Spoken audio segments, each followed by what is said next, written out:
6:08 and calling the meeting to order. We can stand for the invocation and the pledge.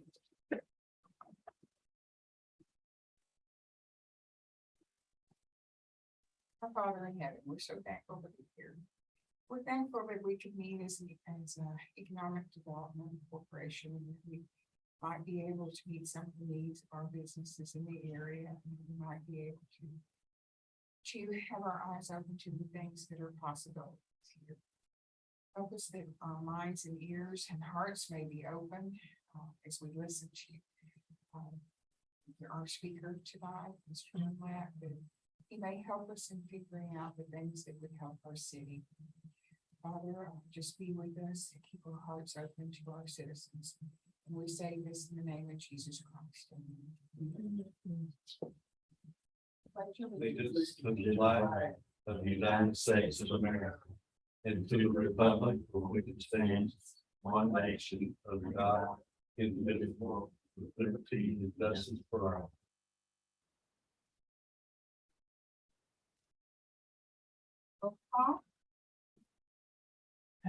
James Harry, Emery, Kathy, Larry Perry. any announcements?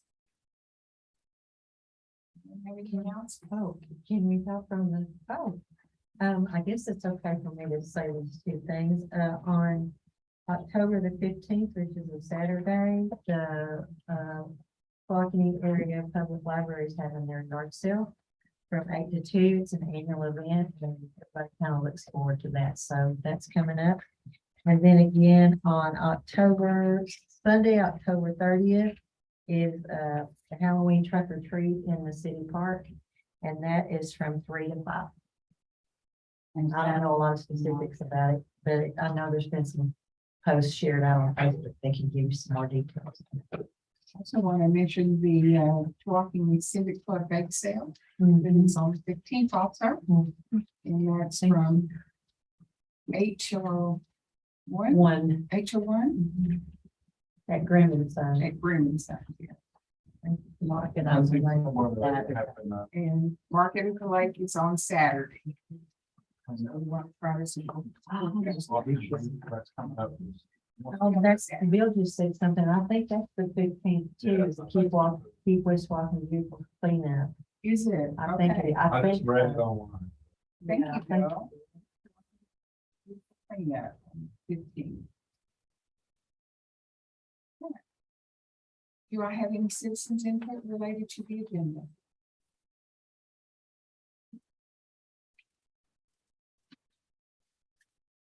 Our consent agenda.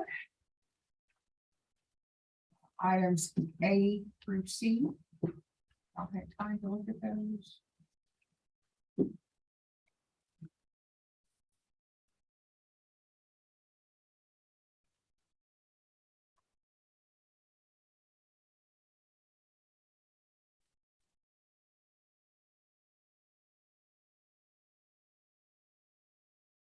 Here, I'll entertain a motion.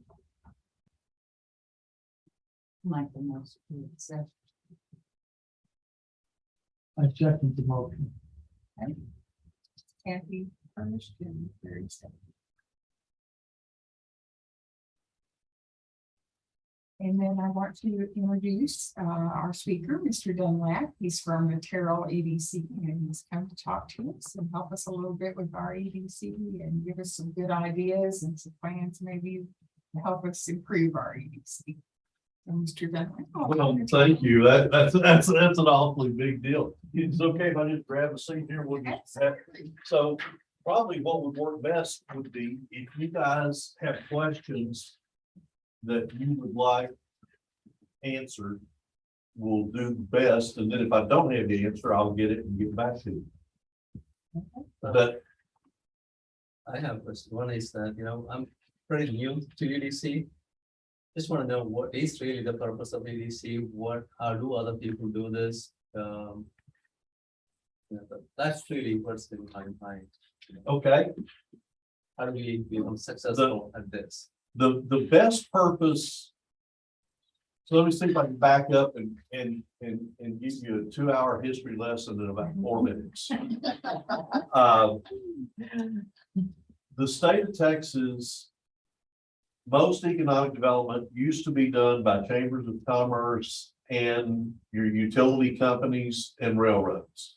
And the utility companies and railroads predominantly because they wanted to generate the customers for electricity, for natural gas, transportation.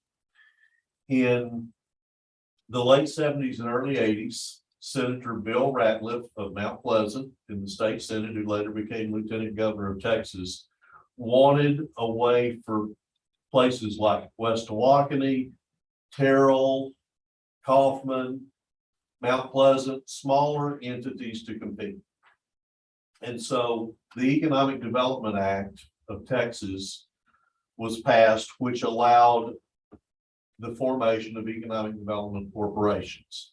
Now, those of you that have been studying Texas politics would be surprised that the legislature created a way to have economic development corporations, but they didn't create a way to fund them because at that time it was still illegal to use public funds for private purposes. So they had a constitutional amendment, we had an election, and the type A economic development sales tax was adopted by the state, and it allows local communities to adopt in for the sales tax. So you can't, in Texas, the state gets 6.25%. Now, they allow you 2%, and they're 1% for general fund, and then you can divide that other 1 cent up like you want. So you can do it in increments of an 8. So a city had to have an election. And a number of cities did. Terrell was one of the first in the state to adopt the economic development sales tax. And that sales tax is restricted in how it can be used. You can't use it to fix city streets. You can't use it to run the fire department. You can't use it to run the police department. It has to be to generate wealth, jobs, investment in the community. So rock along a few years, and the Texas Rangers got ready to build the ballpark in Arlington, and they needed a funding mechanism. So the legislature once again went to the voters with a constitutional amendment allowing municipalities to adopt a type B economic development sales tax. And I believe that's what you guys are, a type B corporation, which for a small community is a smart thing to do. A type B can do everything that a type A can do, but a type A is really restricted. And then a type B, depending on your ballot language, can do more. You can do parks and you can do quality of life improvements. So with a type B corporation, some of the things you can do, you can recruit businesses. You can provide incentives for business. You can buy land. You can buy buildings. You can have an industrial park. You can own and lease and sell real estate, as long as it has a public good to do with it. And so your economic development is going to be different things to different communities. For instance, I served on the state economic development organization award committee for community awards. And so for some communities, a Sonic is a big economic development. For other communities, you know, we would laugh if they submitted a Sonic for an award because they can do a whole lot more. And so long ago, I established that I have 2 rules of economic development. Number 1, know who you are. And then number 2, be the best whoever you are to the best of your ability. So don't try to be somebody that you're not. And look at what, when you do transactions, when you do a deal, is it good for the long-term good of the community? That's what I use. Did that, Just one clarification, you said, state gets 6.25% of sales tax? Out of that, they can give 2% to the city. No, you can get an additional, Additional yeah, 2%. the city has 1 cent for the general fund and general fund means you can use it for everything, police, fire, employee salaries. Does we Public have to do Works. our own separate sales tax, or is it from the state? I'm not. Well, it's this, all the sales tax goes to the state and the state sends the city a check once a month. For that one. Usually around the 10, well, in your case, if you've got a type B, I don't know what your tax rate on that is, but the state, now they subtract a little bit of handling charge out of it, but the state sends you your sales tax every month. And that's got the cities, it's got the EDCs and whatever else, however else you may have to divide. We don't get ours for once a quarter from the city. So they use it during that time. You know. Yeah, I mean, whatever your agreement is with them. So, and I know that a couple of you went to sales tax training, which is important because your money's restricted. There are things you can and cannot do. And it's always like to say this side of the league. I just don't look good in orange, Yeah. not bright orange, burnt orange, yes. Wait, how long have you been involved with the EDC over in town? 3.5 years. 3.5? And how was that when you joined and how is it today? What were the accomplishments and how were you guys were able to handle it?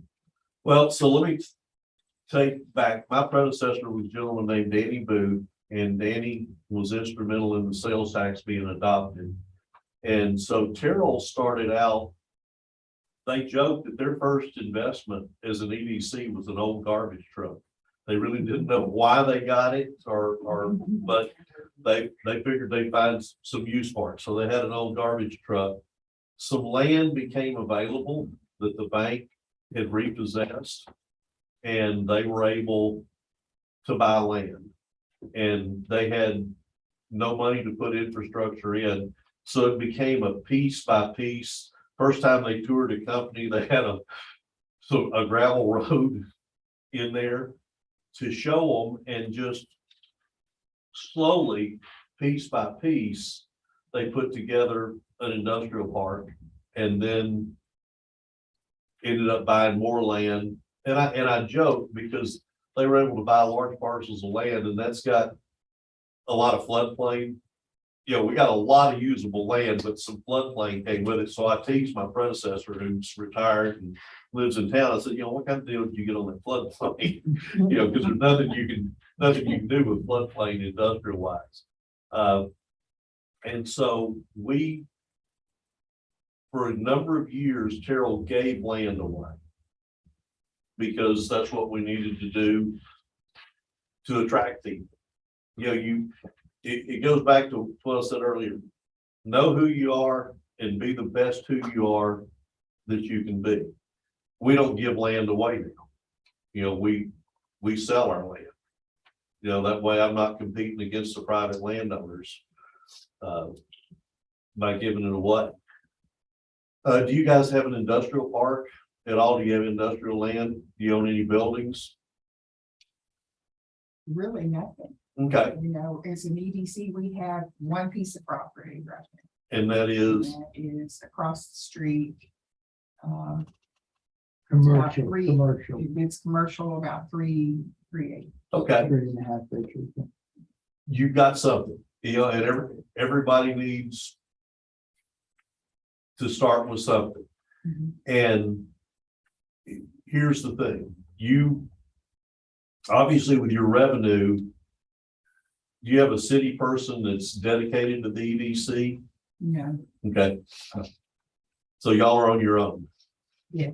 Okay, and well, congratulations, because you guys are volunteers, you don't get paid a cent for what you do, and you're doing it for your community, so congratulations, that's a sacrifice on your part.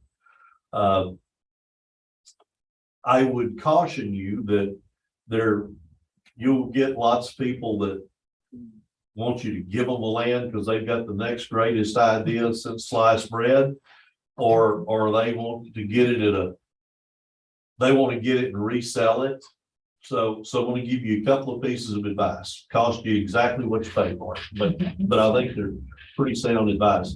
Number one, don't sell or gift a piece of property unless in the real estate document, you have the ability to get that property back if they haven't performed their end within a certain period of time. That's, Performance agreement. I do not do a real estate deal unless I set the price of the buyback and set that up and set the price of the buyback in advance. And we just I had to buy back a deal. There was a company that was gonna move from another state, and they were a family-owned company, and they were very cautious in what they did. And we sold them the land. Then COVID hit, and they got cold feet, and the colder their feet got, the higher construction cost went to where their pro forma tripled. And so I bought the land back and got them so that I control the land, because I didn't want somebody else controlling land in our industrial park. So you bought it back at close to the selling price? I bought it back for what they had in the deal. I made them whole on their architect fees and everything else, because I'll make that money back plus. Actually, And so the buildings, when you were talking about, I know it's a meeting we were interested in, you built some buildings, I think you said 5. And then it was a 5-year plan. Yeah, that we were looking to build. Mhm. Yes, that was a project that we were going to do. And construction costs actually put that on hold, and sometimes another deal comes along. So the land I was going to use that for, I just sold it to a company, and they're building a $35 million cold storage facility. But didn't you start a project in the beginning like I, that? yes. And so what we were going to do is the EDC was going to trade land that we had to a developer and have them build small speculative buildings, the flex building space. And for the land, we were going to get ownership of 5 buildings, and we were going to help businesses grow. So and I would be glad to sit down and try to help you. The thing that's important is that at some point you guys put together a strategic plan so that you know, so that you're working off of a plan, and that you know what your assets are. You know, I don't know what your assets are, and you may not know what all of them are. But you may have, you've got your 1 3-acre piece of land, but then there are other things too. I noticed that you've got some empty buildings in town. A lot of empty buildings. And so, you know, you've got a chicken and an egg, you know, you've got to get somebody, you've got to entice somebody to come out here. And in all honesty, not forever, but for 1 or 2 deals, you may need to overpay for a deal.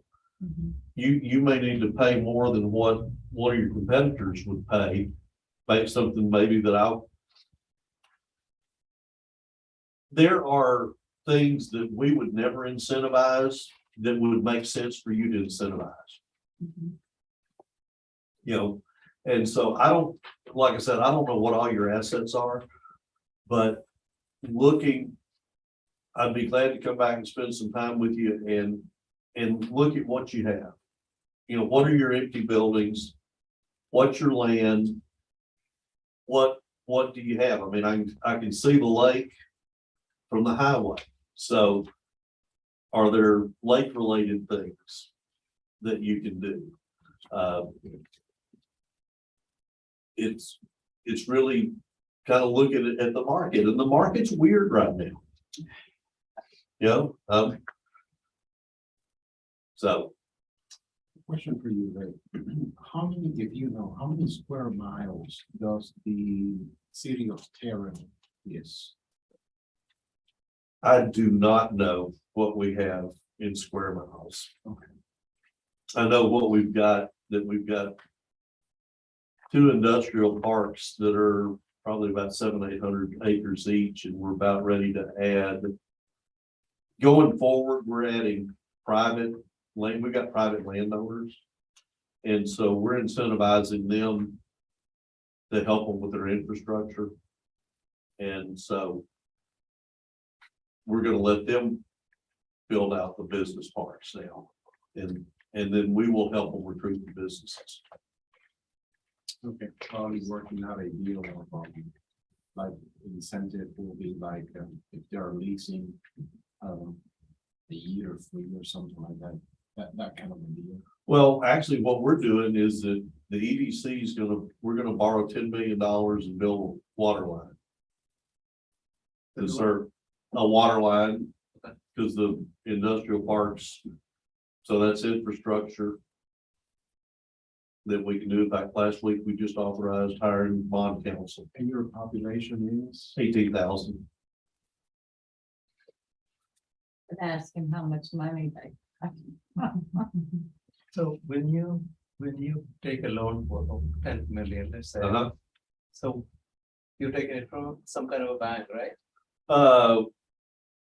We have hired municipal bond advisors, and so they may have a private placement. They will help us get the 10 million.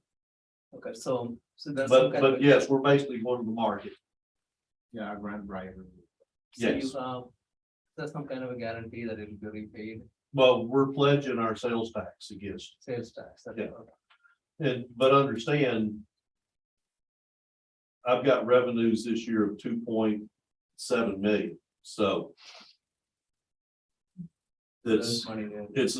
and so I try to scale things to your revenue, because I understand your revenue is about 70,000 a year.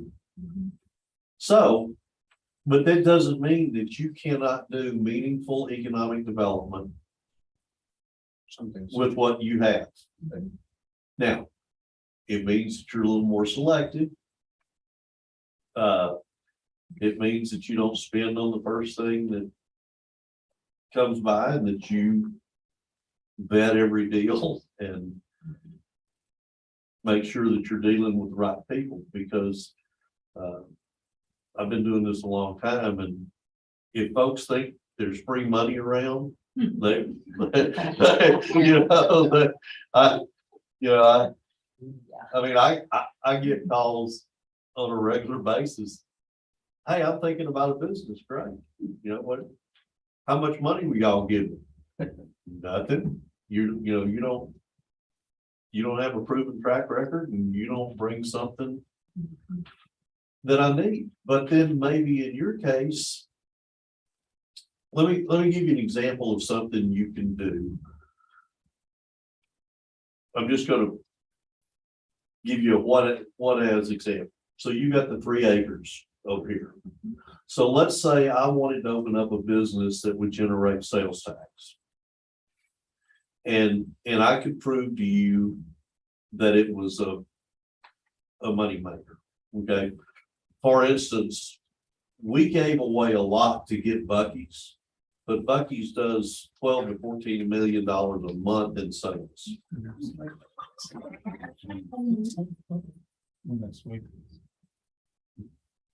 A month. And now, not all that's taxable. But, so to get that, we gave a lot. So let's say I had a sales tax generating business over here. And I said, okay, tell you what, if you would give me the land and you give me 25% of the sales tax for 5 years. And you may look at that and go, okay, well, his sales tax will generate us, after we pay him $100,000 a year. well, that might be a deal that you would want to do because of what would come back to you. And so you have to look at your deals as to will it get somebody else?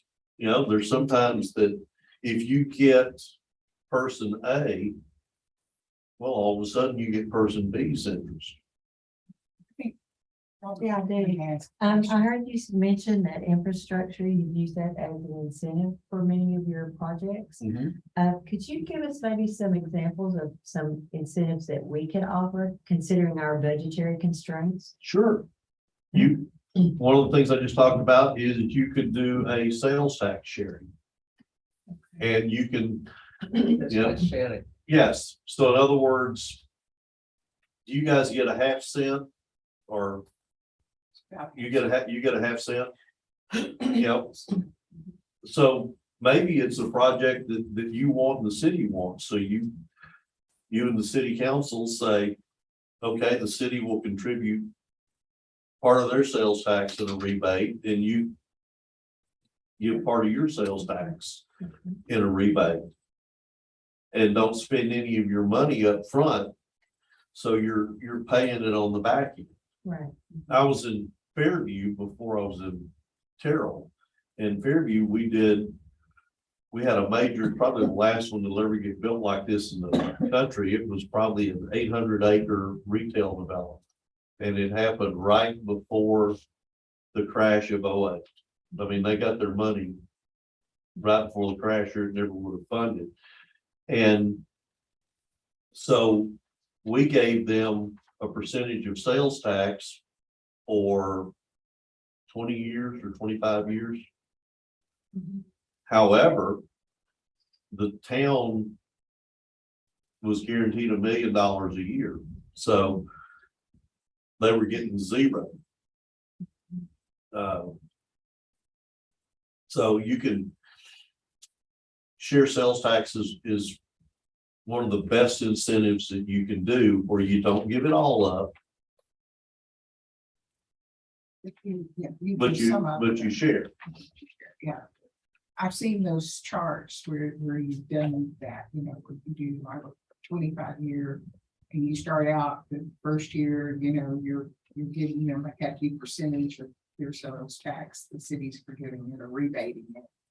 And then it gets further and further along, excuse me, further and further along on that 25-year scale, you're recouping more and more of that Yes. sales tax. Yes, exactly. I did 2 hotel deals when I was in Fairview. We did not have any hotels. So the first hotel, we gave them 45% of the hotel occupancy tax for 11 years. Oh, that's a good deal. Okay, so we got 55%, and then we also gave them $100,000 toward their infrastructure to help with the parking lot and water lines. So the second hotel, they got 35% for 5 years, because the first one gets a better deal. The second one, and had there been a third hotel, they would have gotten a handshake and how can, you know, how can we help you? Welcome to town. Yeah, come on over for a cup of coffee. I'll buy you lunch. So, I mean, the first always gets the best deal. When you came down 276, and I want you to answer honestly, Okay, what was your impression? my impression is that you've got some assets, and you got a lot of work in front of you. But And we talked, when I talked to him on the phone today, we were talking about ordinances, which has to go through the council. Yeah. So, you know, maybe we could put something together, but. You know, you mentioned Kings Marine. you know, you guys are in an interesting position in that you've got purse strings, but you don't have ordinance making authority, but you can work with your city council. And it really depends on what the political will of the community is. You know, Some communities don't want to change. Some communities need a couple of funerals for things to change. You know? Yeah. Some communities need a good tornado to come through. And just the right place for things to change. I mean, it is, Yeah, we have a lot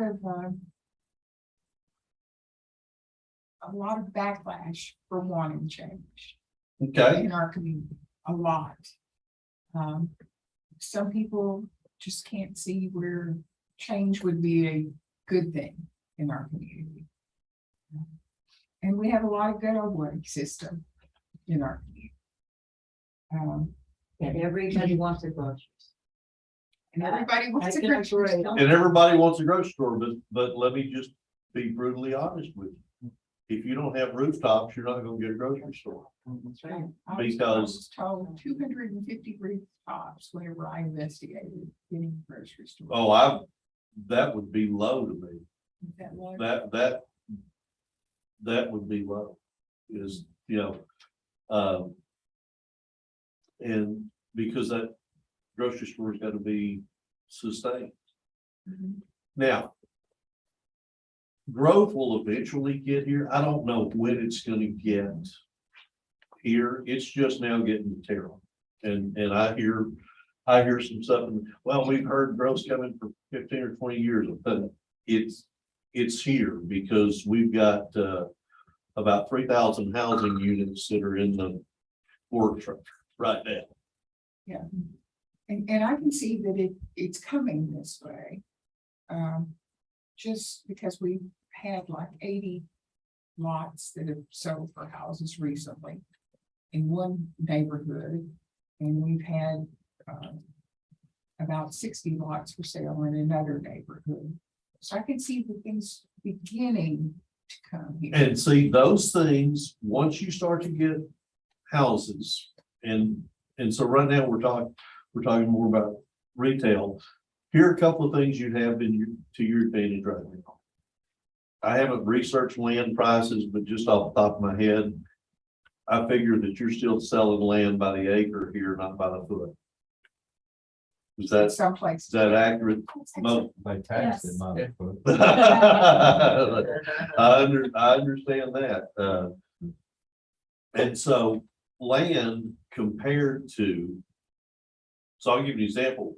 I just sold some industrial land for $3 a foot. So that's, 130, 140,000 an acre. And so, you know, there are some old timers in Terrell that would tell you that they would have never thought they would see land sell like that out in the crossroads where the shopping is. They're selling retail land for $20 a square foot. So that's 800,000. Yeah.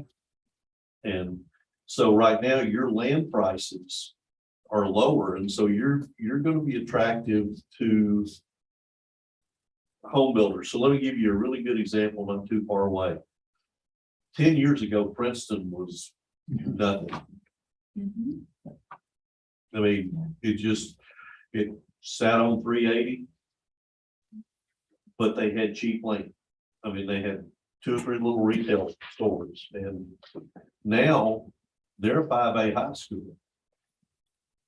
That they've got housing going like crazy, and they've also brought in some really good retail. So some of it is just gonna take patience.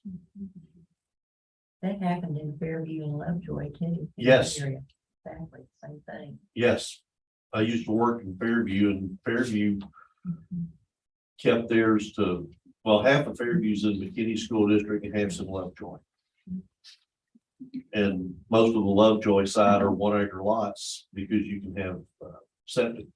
Mhm.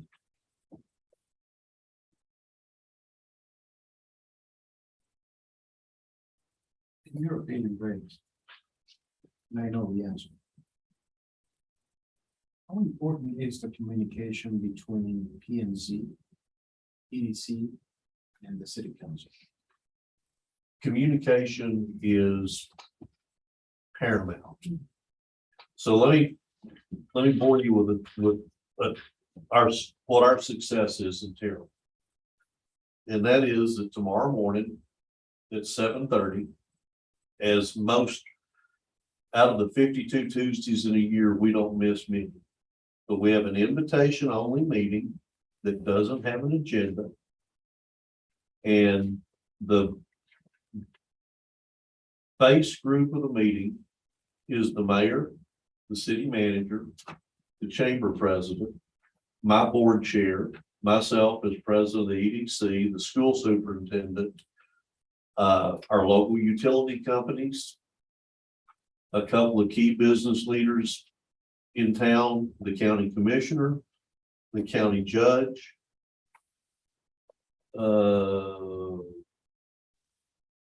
Those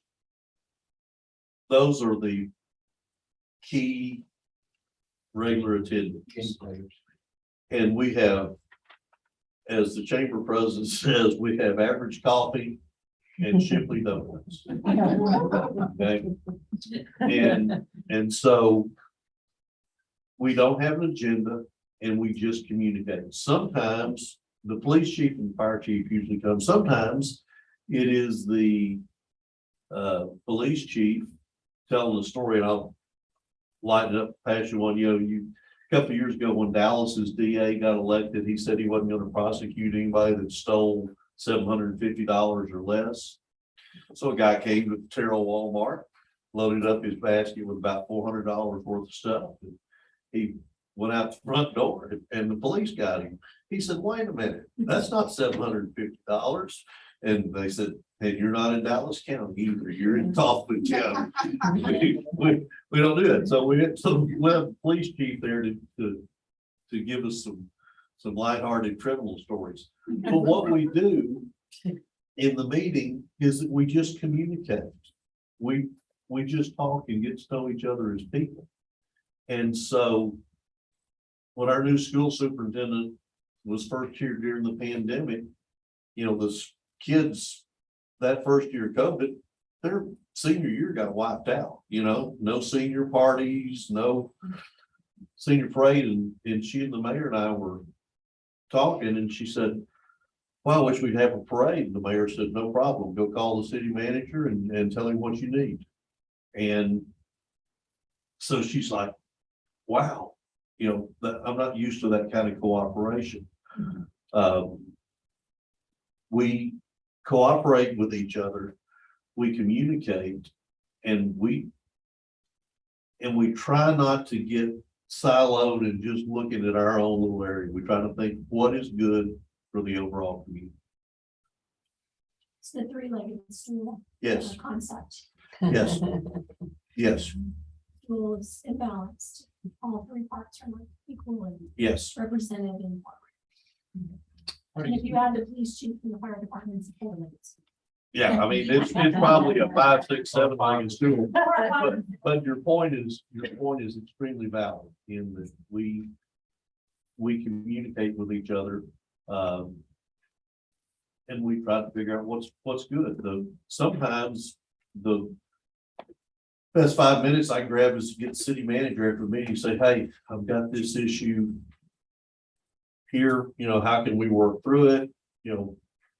Where can we meet in the middle?" What is effective communication? It is very effective communication. That's all you right there. We don't try to cut each other's throat. We don't backstab. How do you manage, because I bet to the EDC is really important whenever we have a new business coming in. Either if they purchase a property to build a business or existing building, motor building, to have a front store, whatever it is, how do you manage to know? Because it's important to know who is in town. How do you manage to know and keep track of what businesses or who actually came over here into my city and purchased this land or building to build X, Y, and Z building, business? I don't know everything, obviously with the number of businesses we've got, but it goes back to the communication. If you call me and say, hey, Ray, what's going on down the street? I have the contacts that I'll call the permit department of the city. And then one of two things, they can tell me who pulled the permit, or else we find out somebody's building illegally. So, I mean, you know, either way it works, you know, either way it works out. So so I don't know everything, but I do find out. We were talking earlier about these empty buildings. And Ray was telling me we could go to the council, ask them about the empty buildings and possibly, you know, put a, Clean them up, and you can, I mean, there are any number of things. I don't want to sit here and start off a hornet's nest. no, that's okay. Because you, I mean, we've been trying to figure out what They- to do. some communities have passed ordinances that if you own a building, in their case downtown, and you don't try to improve it, you don't try to rent it, and you're just using it to store junk, well, then there's a penalty for that every year. You know, Yeah, I've been looking, on the internet a lot about that, and there's, a great multitude of communities that have, abandoned building, ordinances Mhm. that say that, you know, if it's abandoned for more than 90 days, what their, you know, a penalty can be imposed on them. Again, it has to go to the city council for anything. the other thing that you can sometimes do is talk to building owners and find a way of having a cleanup day and cost sharing. I used to live in Longview in East Texas, and we had some blighted neighborhoods, and there was a citizen that just took it on herself, and she got the civic clubs involved, and next thing you know, people were donating paint and time. I was in a civic club that we tore a family's house down on Friday and built it back on Saturday, you know, in one day. But you could get people in the community, like with some of your little strip centers that are vacant, if you could get the owners to do that for not much money and some sweat equity, have a work day where you go down and, you know, clean it up. It's amazing what a little bit of money will do if you just clean something up, put a little paint on it, and plant a few bushes, and make sure you water them so that they don't. Yeah, I like the idea of green zones too, you know, where you not only just paint the front of a building, but you add maybe some decorative plants or something to make the business more appealing.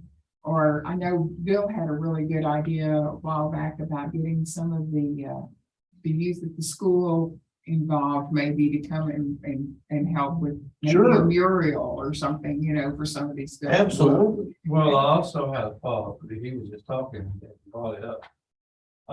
You could get with the owners of these businesses that are out of business and try to help them find people to go in there. And buy. Yes, That exactly. would be way.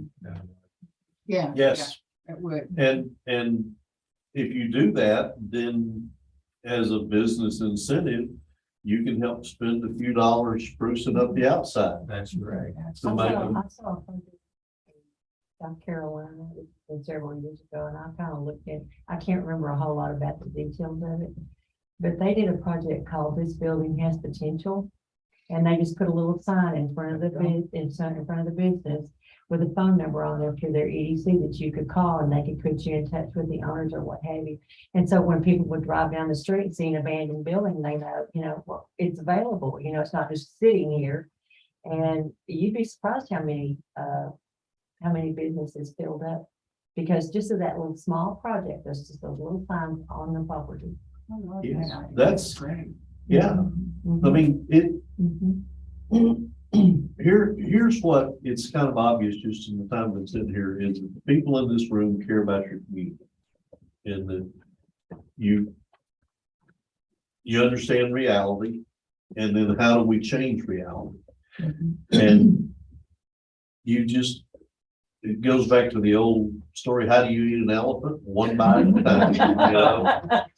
One, so you're not gonna, you don't have a big pot of money, so you can't, you know, if you were sitting here with $1 million, you could get somebody to come in and, man, splash up the buildings and hire a real estate broker and get them to do it. And you guys are volunteers, so you don't get paid for your time and you don't get paid for your efforts, and you're doing what you do because you love your community, and that's a beautiful thing. So as you go places, you know, you can look to find retail brokers. For instance, here's something that doesn't cost much money, is that the shopping center, International Council Shopping Center, and you can join as a government entity for $100, I think it's ICSC.org. So they have usually in December or January, they'll have a gathering down at Dallas Convention Center. Cost you $100, $200 to go. And you can just go walk around and look for retailers. Now, Their big trade show, what's that? their trade show, you're talking about? It is a trade, it's not like a trade show. Yeah. They have the big one in Las Vegas, and that's expensive to do that one. But Dallas, you can go down, you know, for the day and can do that. And now retailers aren't going to be jumping. You're going to knock on a lot of doors to get the one yes to come to West Tawakoni. So you just need to understand that up front, is that you're going to kiss a lot of frogs before you find the prince or princess to do that. And We have been doing that for a while. yeah, you're tired of having frog lips. Yeah. You know, but when you get the first one and you treat them right and you take care of them and they're successful, you know. So let me ask you, if I was a business, what is lacking that economically could make a go of it here? If I was going to take my money, Population and access to gas.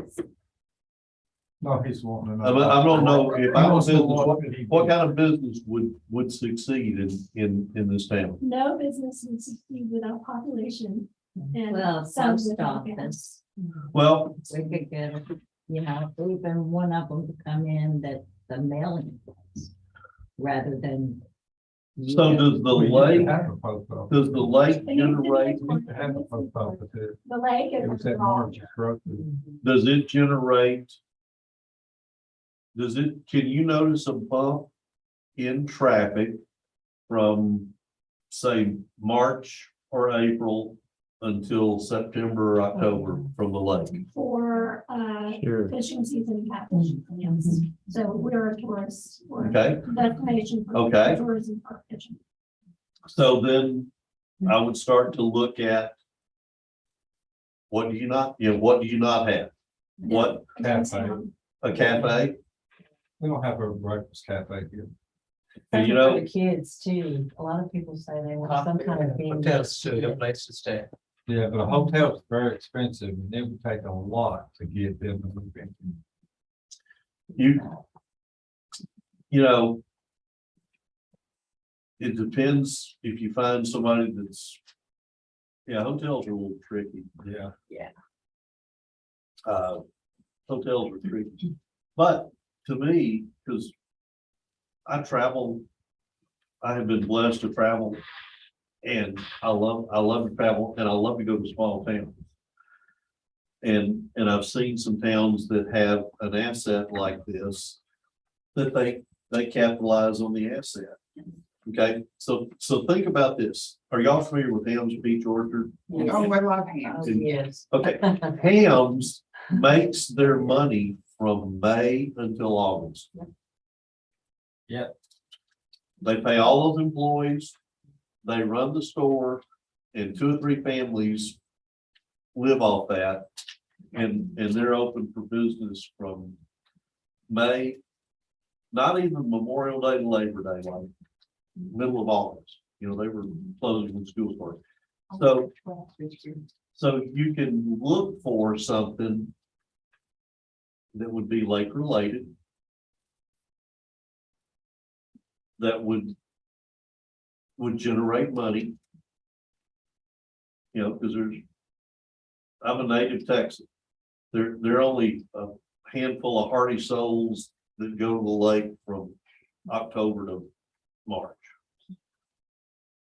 They're not like those Yankees that go out there and ice fish, you know, drive a perfectly good vehicle out on the ice. That just, I mean, that goes against being brought up right. Should market our lake. Yes, I mean, you have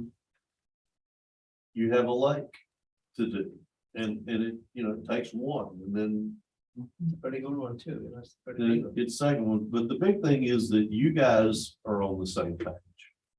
And working together and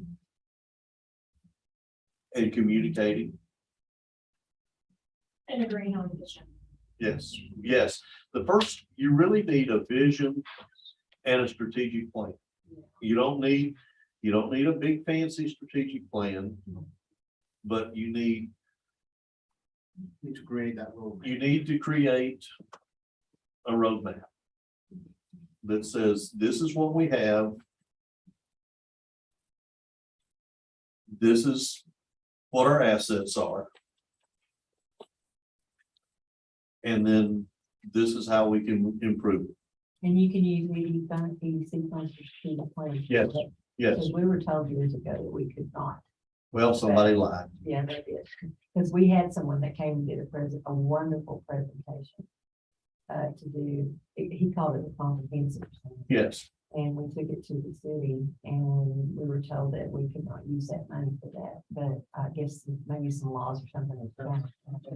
It's, you can, you know, you can go to some cities, they'll tell you can't spend money on retail, but you can. There are legal ways to do agreements. And if you ever want a strategic plan done, let me know. 'Cause Yeah, can you share your plan, maybe we can just take a look at it and then create It's something gonna out be of a it. lot different than. Mine's gonna be a whole lot different. Mine's got a regional medical center and, It's just the idea. yeah, but just the idea. And what you do when you put that together is you get at least some level of community buy. Okay, so you're gonna have, you're gonna have the cave people. And that's citizens against virtually everything. Yes. So you're gonna, Welcome to town. you know, but it doesn't matter whether it's West Tawakoni or Dallas or New York City. It always happens. They're there. But It's about selling it and what's the benefit for them. what's that? So it's all about how you sell it and what is the benefit. Sure, I used to tell people that the most favorite radio station in America is WIIFM. That's what's in it for me. And now, you've got some people in the community that they're not worried about them, they care about the community. And then you've got some people in the community that's a really good project if they're gonna buy their land. But now, if you're not gonna buy their land, that project sucks and you really don't need it in town. And again, it doesn't matter whether it's West Milwaukee or New York City and anywhere in between. But if you do a strategic plan and the community buys into it, and as part of that, you look at your strengths, you look at your weaknesses, you look at what opportunities you have, and you look at the threats that come in. And It probably wouldn't hurt to get citizen input. no, you want citizen input. Yeah. You, Send it out there and see what. they- and let me tell you a great story about that. So we did a plan for an area in Fairview, not even the whole city, this area. And so this guy came down just raising hell, pardon me. Y'all snuck this by us and nobody told us about this and y'all just railroaded this thing through and made it up. And we had 3 photos from a public meeting that he was in. With one of them in front of an easel with the map of the plan up there. And, you know, so even when you get citizen input, there's some there, but if you've got a plan and you look at, this is who we are. And understand it's not gonna happen overnight. Again, like I said earlier, sometimes it's gonna take a couple of funerals. You know, there are a couple of landowners in Terrell that I don't understand it. They've got some property that's extremely valuable. But they're gonna die with that property. I had a guy call me about this person. He said, how can I buy this property? I said, well, here's what you do. I said, we got 3 funeral homes in town. I said, you sign up for the obituary emails, the daily obituary emails from all 3 of those funeral homes. And when you see that name come across your email, I said, there you got a chance. Because until that day happens, there was a guy up in Fairview that owned 100 acres along US 75. That stuff worth $20 a foot. Wouldn't sell. He's deader than a doornail now. And his heirs, I think they're gonna make out just fine.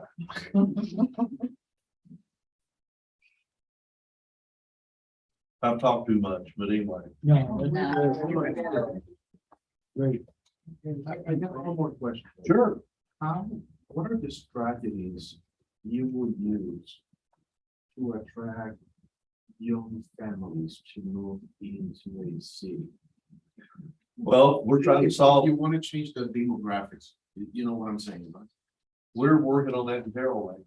Okay. So Hey, old people die, the young ones come in. It's how it works. Well, sometimes they do. Here, and sometimes they don't. I mean, sometimes, you know, so I grew up in Marshall, Texas. I am a proud East Texan boy. Now, in Marshall, either you were born into money or you married into money. Well, I wasn't born into it, wouldn't trade parents with anybody. But we didn't have money. And I didn't marry into it. And so I left Marshall. And in some ways, I've regretted that because I've got 2 sisters that have lived there all their life, graduated from high school, brought their kids up there, and they've got lots of history in the community where I grew up. But when I got to Terrell, that's as close professionally as I'm going to get to Marshall. I've got a good gig. I love where I live. I love being in Terrell, and my next move is going to be with the Undertaker. So I don't plan on moving. I'm a late in life dad. I did things back. So I had fun the first half of my life. Then I got married and had kids. And so we've got 2 15-year-old daughters. And so when they graduate, I want to have jobs and opportunities for them to stay in Terrell. Because 1 of 2 things is going to happen. Because if one of them moves off and has babies, then I'm either going to have to get a divorce or move. And I don't want to move. The divorces cost a lot of money. You know, I had a buddy who asked his wife what she wanted for Christmas one year. She said a divorce, and he said I wasn't thinking of spending much. And so I want to work to keep your folks at home. So from an EDC standpoint, there you can work with your high school to see if you have I don't know if you have a career in technology program here, but EDCs can spend money. And again, putting this on a scale, we will spend $100,000 a year on the high school career program. We just gave the automotive department, VOTEC, about $55,000. We gave the audio visual. We're training kids to be able to run television productions and make commercials and do things like that. We've got a welding. Our industries, we've got R&R Design, and they make the inside for skeeter boats. They make the transom for skeeter boats, and so they need welders. We've got Nucor, Madix, Oldcastle, that all have need for welders. And guys, we've got welders in Terrell, Texas, making $100,000 a year with a high school education. Yeah. Yeah. And now they work and they earn it. But we've invested in vocational education. So there you have another chicken or an egg. If you develop workforce, then companies will look at you. And I can't help but think, if I graduate from high school, do you have your own high school? Yeah. Or Quinlan. Quinlan, okay. It's not our school.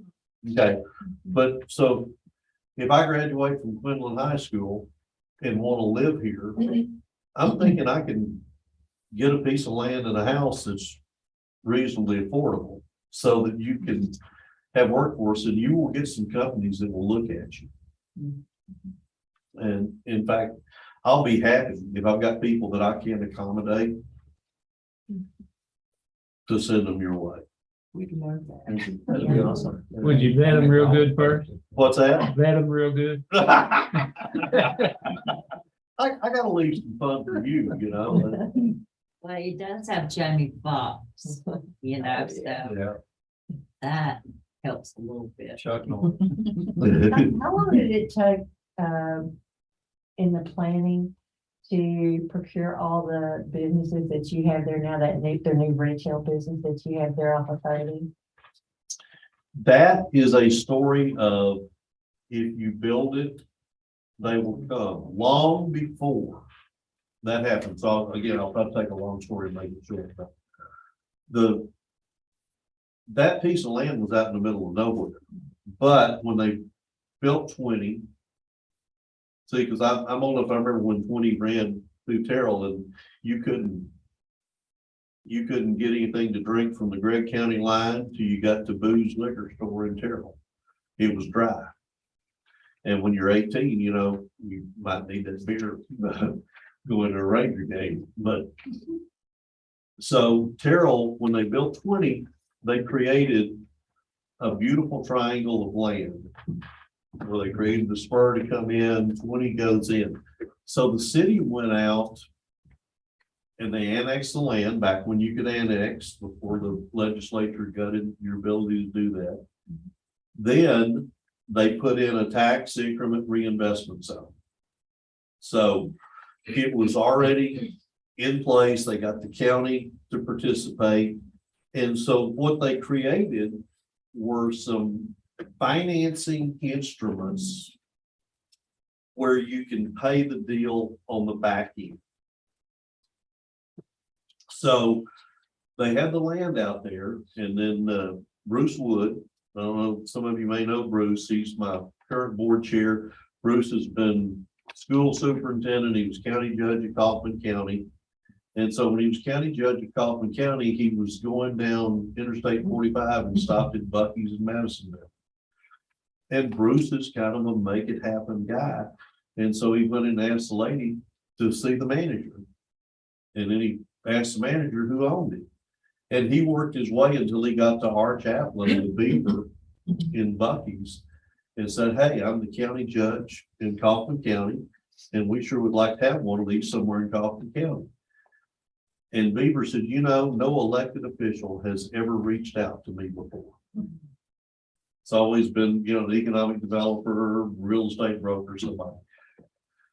And so they worked on the Buc-ee's deal. Now, we gave up a lot to get Buc-ee's, but it has paid back tremendously. So George and Justin Allen with Oak Ridge, they took a chance and we created some financing mechanisms where they spent their money up front because we didn't have the money to spend, and they're getting paid back through sales tax revenue on the back end. And I think those are at 7 or 8%. So up until recently, when interest rates started going up, when you couldn't get but 1.5%, 2%, 3%,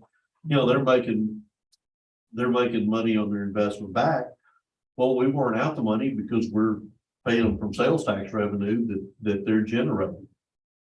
And that's about a 15-year agreement. So we're 3-4 years in. So in another 10 years, all that money comes in to us. Well, you guys are wrong. I was the first one. Well, we've been trying to work on HEB and I've not been successful as of yet. Rockwell, was a nice property. So HEB still on my, HEB and the hospital are still on my to-do list.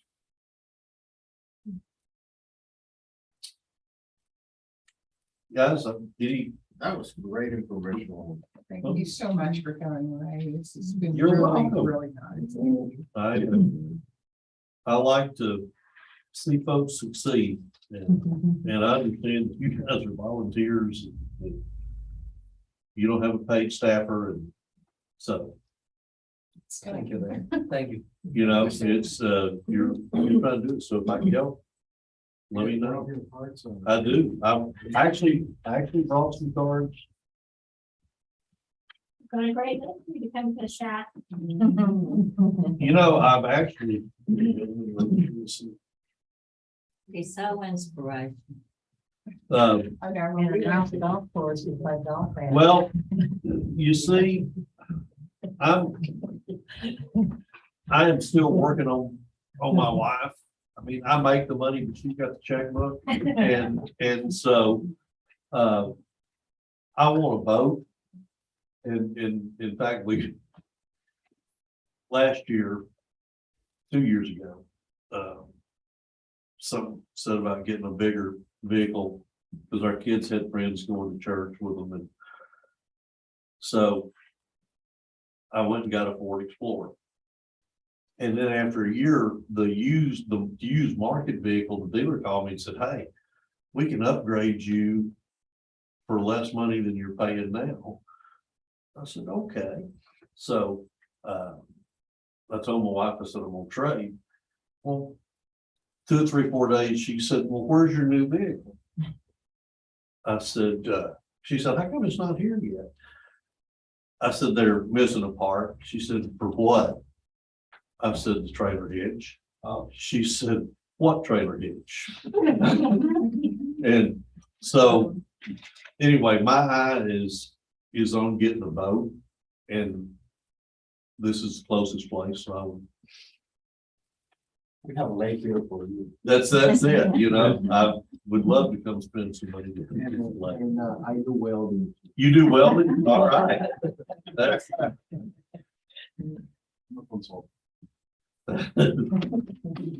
Thank you again. Ray. okay. You're welcome.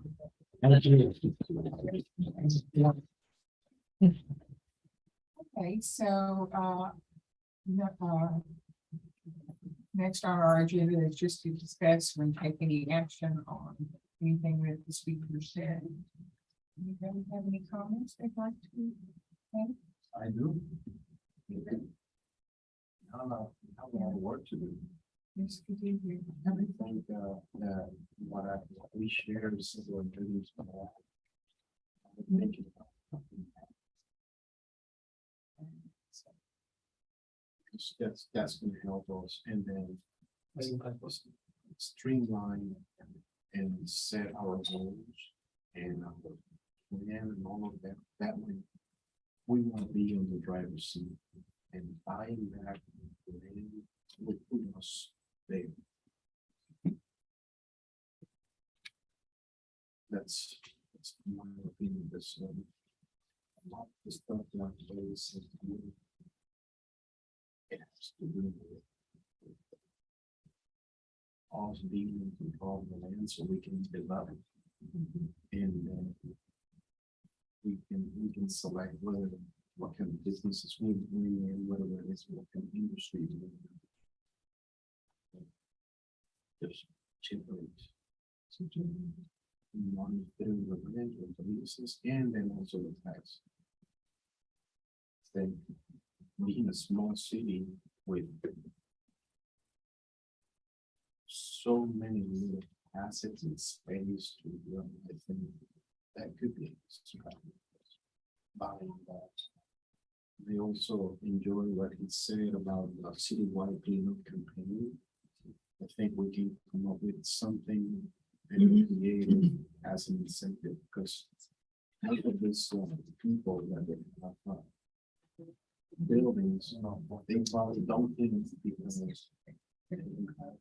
money for some month if we can work with leaving with one of the trash company we use here in town, whatever it is.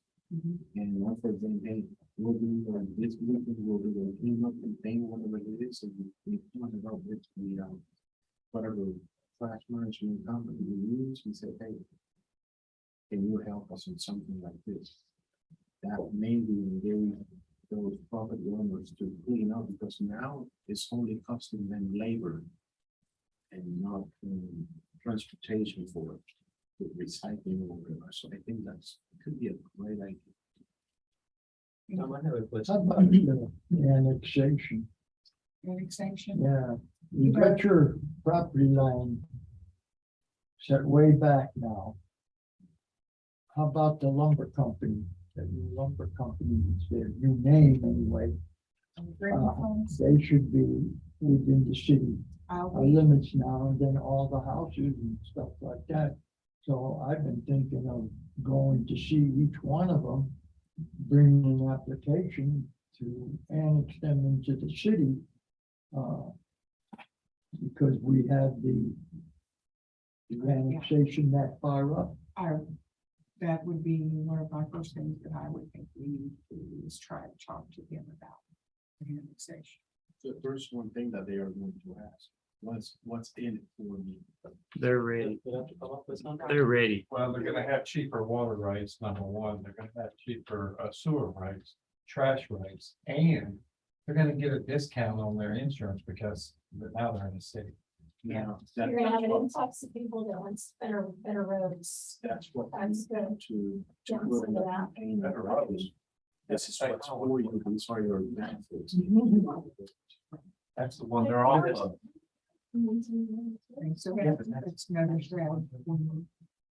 That's a great idea. I mean, it's more money for the city. Yes. So we need to quit putting stuff off. We've heard that they wanted to come into the city. Nobody, nobody's followed up. Who's talking about? Gotta say, okay, we're gonna do it when somebody's to do it. You got Don't you think? I have another question. Do we have a strategic plan? No, we do not at this point. We need to develop. This is why we're doing all of that, this and hearing to subject matter experts. So when we start working around, we know for sure that at least we're gonna be somewhat closer to something that actually works. Have to make a plan then, to put that on the agenda, make a plan. I think let's get started with something. We do about the same as you do, probably once a month or once every 5 weeks, and we do it over a breakfast. And we have the judges and we have the road commissioners come in, and the mayors from the cities, and we have our breakfast and just shoot the breeze and laugh a little bit and joke a little bit and talk about some of the problems, some of the roads and stuff like that. You've got the road commissioners there, which you can show them the real bad things, and you'd be surprised within 2 or 3 weeks, all of a sudden something gets done because you brought it out and annexed it.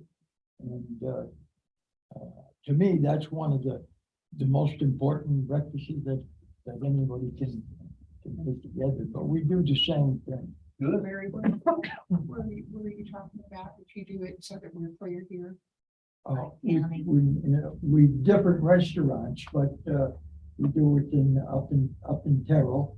And the mayor from East Tawakoni, from here comes, and the mayor from Quinlan comes, and the road commissioners from the different annexes. So that's. Which is something that we do. I start calling. About the table together. Just a bunch of, yeah, and I started with the mayor, Calvin. We started, doing that and going and meet different people on the roads and so on and talking with them and, like that. And then I go to judge's court just to see what's going on, shake hands, make sure that people know that you're there and if you can help somebody, you know. So I try to look and see where I can set myself to try to help somebody with something, taxes and so on like that. And that way there, they get an opportunity of talking with you, you know. Especially the older people, they're so wise and they have so many ideas. And they bring them into you and, you try to help them, you know, if you can. So, any other question before we move on? I just got one more question. Do you have any kind of programs for veterans in Terrell? Like, we have several that are housing is just bad. Well, our Type A corporation cannot legally deal with housing, so I don't have anything. I've got to ask, are you originally from Pennsylvania? No, I was born in Lawrence, Massachusetts, and raised up in New Britain. Okay, New I Britain. thought I heard Northeast, so. So no, with the Type A corporation, we don't get involved with housing. You guys in Terrell, you guys are no longer HUD many years ago, right?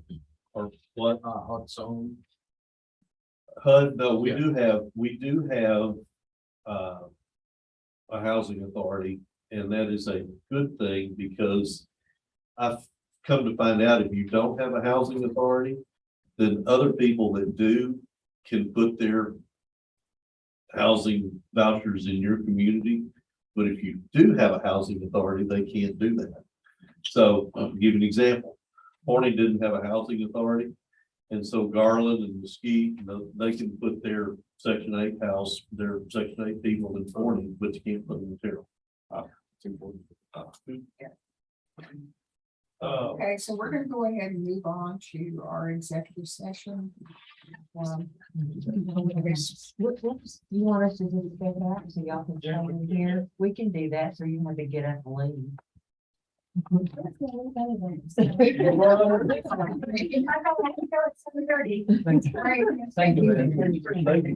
very much. Real pleasure. Thank you. Thank you. We're going to go into executive session. In time. Yeah, you take it easy, huh? Don't overwork. 7:27, we'll put it on mute.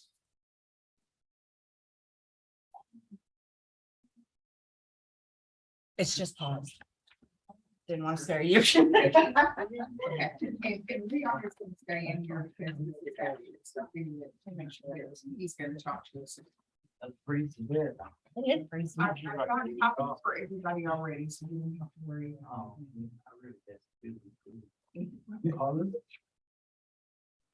What do you got? That's pretty much. Yeah, I've got all this in their packet. Okay, So you we don't can have all- it. You don't have a satellite phone? No. You need to read the odds, here, coffee or something. Now, somebody published it. We gotta go over this. Oh, that's bad. Thank you.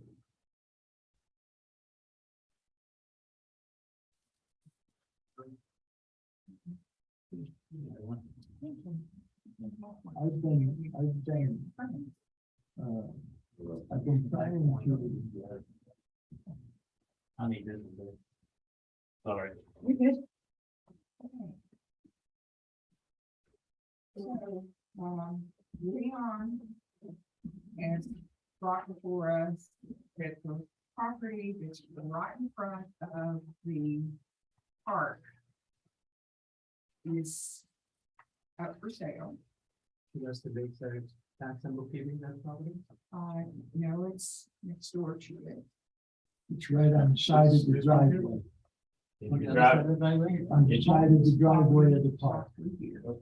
Let me explain one thing before we start. Go ahead. There's three different lots. Do the math. The flat, whatever you get them. We've got all three of them. This one? This is probably the easiest one to see everything. Right. Probably. I got some.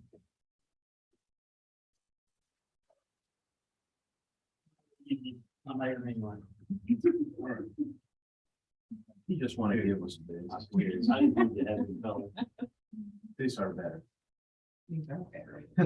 These are better. I decided that if I spend more time on it, I did a better job.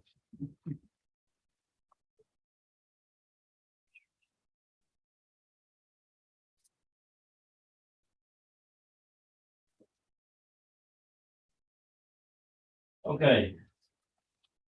This is the road right here, the white is the driveway into the park. Into the park, right here. And, well, no, I'm sorry. Right, Right. 113606 113606. is the driveway to the park. So that's the driveway to the park? Okay. Well, And you can see it on the map. Now, the Hunt County CAD has these drawn backwards. This lot, the 109560 is actually next to the building on 21765. the what, I'm sorry? Okay. In Okay, this picture, where was that? okay, let me show you right. Let's see, we're looking at it like Yeah. this, okay. Yeah, this So here this is building right here, 113606. This yes, It's right. Yeah. 11. okay, Mhm. in this picture, this lot, Where's you the know, tax here, office? there's the tax. That's that. That's the tax. This is the tax building and that's the tax building. Okay. So you see the road is right next to the tax building. But on the CAD, it's not. It's got a lot between, the CAD is wrong. This is the tax building? No, this is the entrance to the park, but it's the street. Yes, but it goes over here. This lot is next to that. It's part of the park. It's just wrong on the CAD. That's the next property. You understand that? It's CAD. That goes up to I the, think so. And that. and, Okay. right? Right, that's right there, the But one that has- that has- 960 is actually here. Exactly next to this building, where the car wash used to be. They just got these flip flopped over the CAD. So it's 3 lots for sale. that Yeah, one, that one, here, that this one, and this one. one. Is Ambet here? Yes. And you can look in the picture and see it there. Here.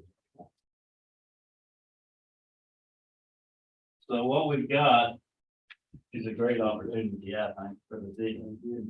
This one, and this one. There's a total of 3 lots. And I did a little math for you. It actually totals up to 1.03668. So it works out to about, I think it's 44,820 square feet, How much again? 44,820. To be honest, I'm not understanding what are we trying to do here. This land If you look in your picture there.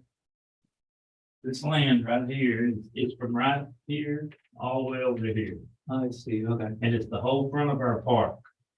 Okay, so that would be, this would be here, all the way to Here, here. This is the. that's the ambition. This is the end of So like- it. Oh, What is So, this? what's it? yes, and it hasn't come up for sale since 1998. What is that? You know, So, we'll round you know, it. and How far does- and it may never come up for sale again. Belongs to A man named. This is all part of the park. He's, Okay, where does? he's incapacitated. Let me just wait until it's one time. Means Stacy. You know, get ready. Oh, that's Stacy, I know that, Yeah, but I'm talking about Teresa, the one who's at the bank, where does she? She's on the other side of the ambulance She's here. over here. That's the one. Oh, this is a building? That's the storage buildings there, and there's a little house behind there. And that's what she And owns? this- Yeah. that's the ambulance here. Yeah. The ambulance belongs to this property. No, No, it stops. It here. stops here. Stops here. Okay. Thank you. I got confused. This, it's just sort of junk. It just has storage stuff in it, stuff that needs to be thrown away, most of it.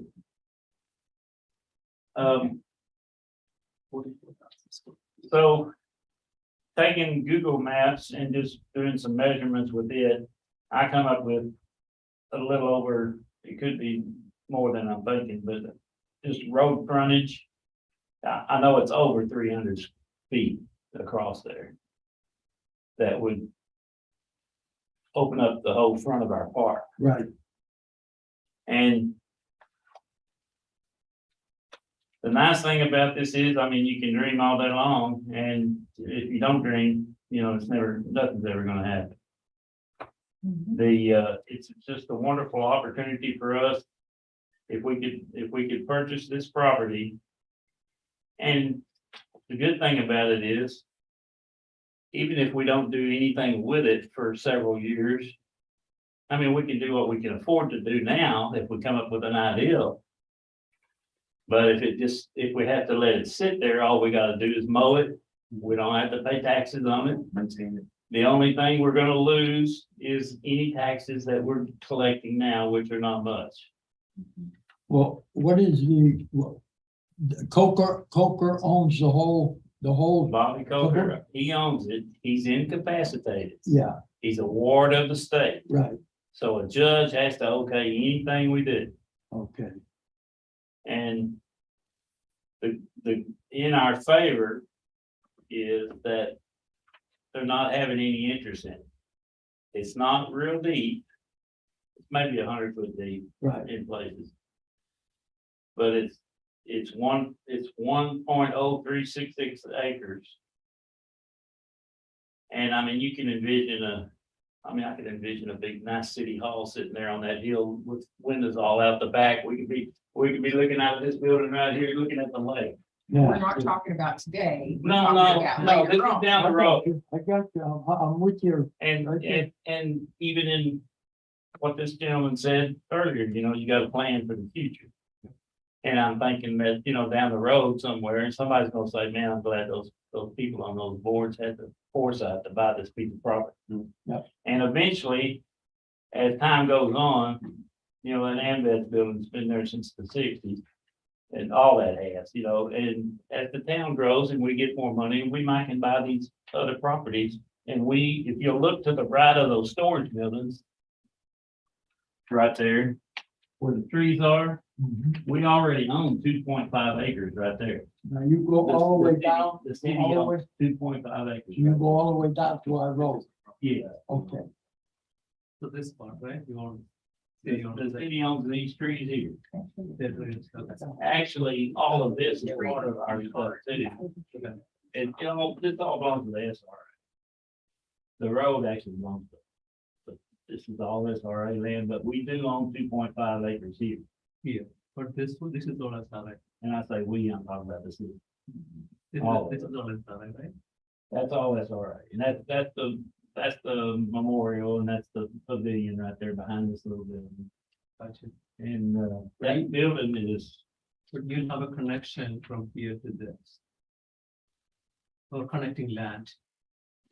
No, what I'm saying is if we were to buy all of this, then maybe in the future, when these buildings are done, Become available. we can buy those out and then we would have everything from here to here, you know. Right now, the thing is that this property backs up right against Star City Park. Yeah, it's covering the whole front of the park. And what I'm afraid is gonna happen is, you know, you're gonna look up, and there's gonna be a lawnmower repair shop in that building. There's gonna be lawnmowers sitting all over the place out here. Or there's gonna be boats or jet skis or a car lot or, you know, and we don't want that in front of our park. If we don't do it for anything else, just to protect it from that, Yeah. it's worth doing. Yeah. And it's, you know, and land doesn't go bad. And I think it's really planning for our future. I mean, can you imagine right here, 10 years or 20 years down the road, seeing a big Olympic swimming pool right here with a high board, diving board that you can see coming down the highway and, you know, the citizens can come in and pay to go swimming. Do we know or have an idea how much of they're asking? Yes, they're asking fair market value, which is about $112,000, I think, and just my little bit of talking to the realtor that, you know, OBO?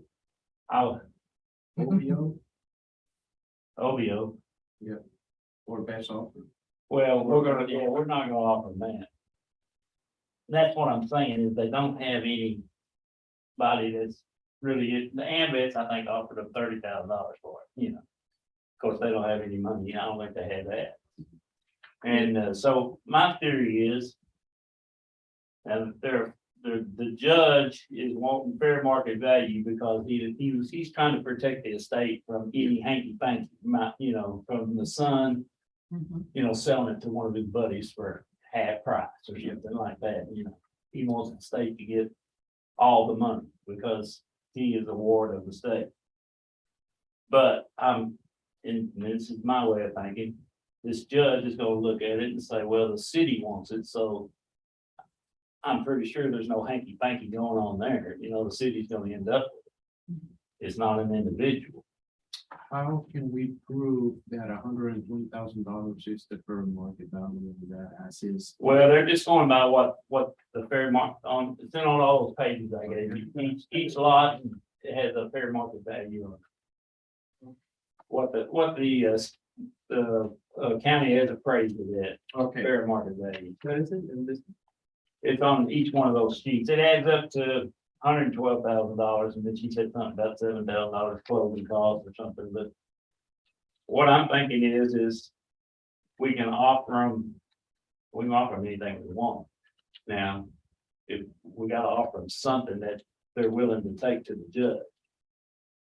So I'm thinking we could maybe start at $75,000 and let them, whatever figure they want. She originally was asking 130,000 for it. So we could give them a donation receipt for taxes, and I don't know if they'll fly or not with this judge. But we could offer that from say $70,000 to the 130, you can give them a $60,000 receipt for a donation. And they can write it off the tax. I guess that's wrong.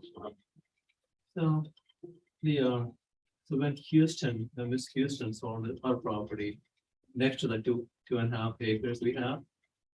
Was then, didn't they sell it for 40,000 or something like that? An acre?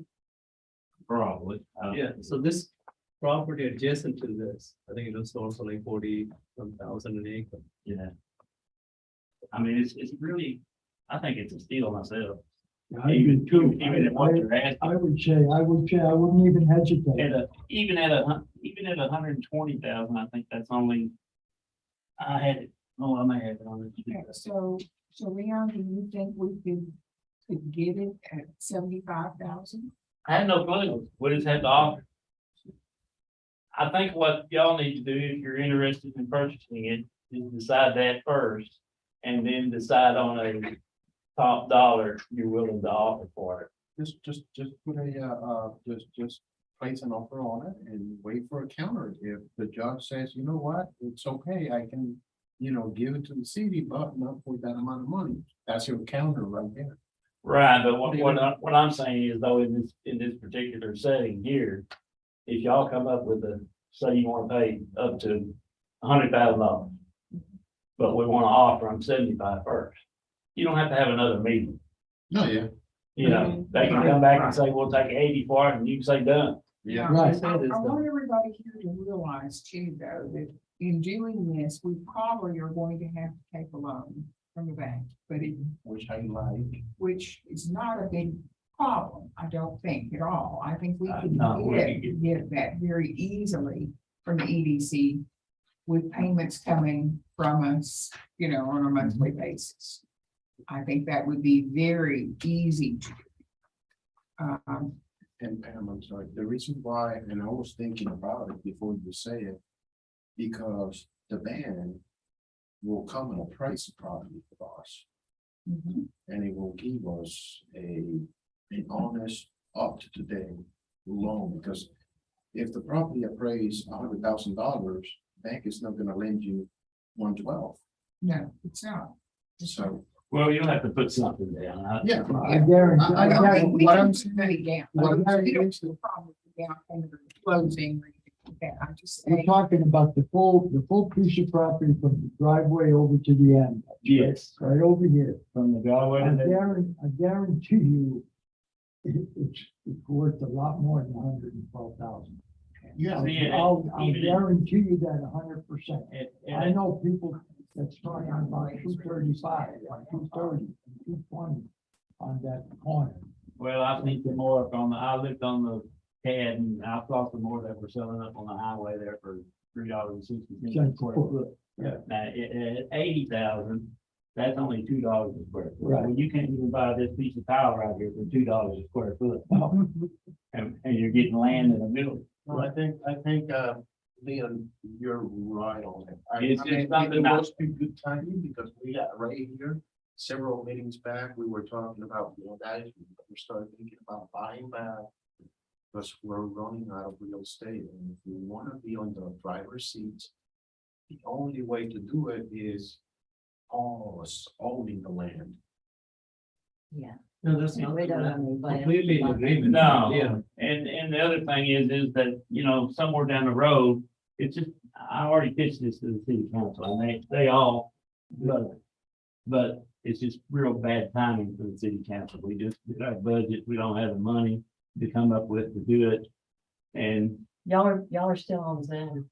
And you're in executive session. It's said, the recording is stopped. Well, you start the recording, but Then it shouldn't be I. doing.